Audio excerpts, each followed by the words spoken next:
नमस्कार दोस्तों, एक बार फिर से आपका स्वागत है आपके अपने चैनल हिडन फैक्ट्स में। दोस्तों, आज हम जानेंगे कि अमृतसर का जो ये ट्रेन एक्सीडेंट हुआ है, इसके पीछे रीज़न क्या है, या अचानक इतने लोग ट्रैक पर अचानक कैसे आ गए, जिसकी वजह से इतना बड़ा हादसा हो गया है। दोस्तों, ये जानने से पहले आप हमारा चैनल सब्सक्राइब कर लीजिएगा एंड बेल आइकन पर क्लिक करना भी ना भूलें। जो अमृतसर अभी तक गोल्डन टेम्पल के लिए प्रसिद्ध था, अब वह इस ट्रेन हादसे की वजह से सुर्खियों में है। यह हादसा दशहरे के दिन रावण दहन के समय हुआ।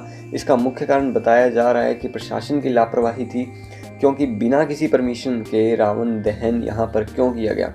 रावण दहन के चलते भीड़ जो थी वो रेलवे ट्रैक पर थी। इसका एक अन्य कारण जो बताया जा रहा है वो है कि बिल्डिंग पर एलईडी लगाई गई थी बिना किसी की परमिशन के। ट्रेन हादसे में लगभग 60 लोगों की मौत का अंदाज़ा लगाया गया है, जिसमें से 9 शवों की पहचान नहीं हो चुकी है, बाकी सबकी पहचान हो गई है। लापरवाही के 4 मुख्य कारण बताए गए हैं, जो हैं कि फर्स्ट जो है वो है कि बिना परमिशन जो है रावण को कैसे जला दिया गया। रावण जलाने के लिए, रावण दहन की प्रक्रिया के लिए बिना कोई परमिशन ये सारी प्रक्रिया कैसे हुई। नंबर 2 जो है कि बिना इजाज़त ट्रैक के इतने पास बिल्डिंग पर एलईडी कैसे लगा दी गई। नंबर 3 जो प्रशासन की लापरवाही रही वो ये थी कि जब नवजोत सिंह सिद्धू की वाइफ मुख्य अतिथि के रूप में इनवाइट थी तो पुख्ता इंतजाम वहाँ क्यों नहीं थे।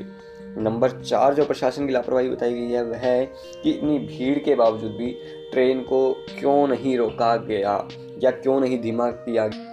अमृतसर ट्रेन हादसे से रेलवे ने अपना पल्ला झाड़ लिया है। रेल राज्य मंत्री मनोज सिन्हा ने कहा है कि रेलवे को इसके बारे में कोई भी जानकारी नहीं थी। इसके बाद पंजाब के सीएम अमरिंदर सिंह ने 5-5 लाख मुआवजा देने की घोषणा की है मृतकों के परिवार को।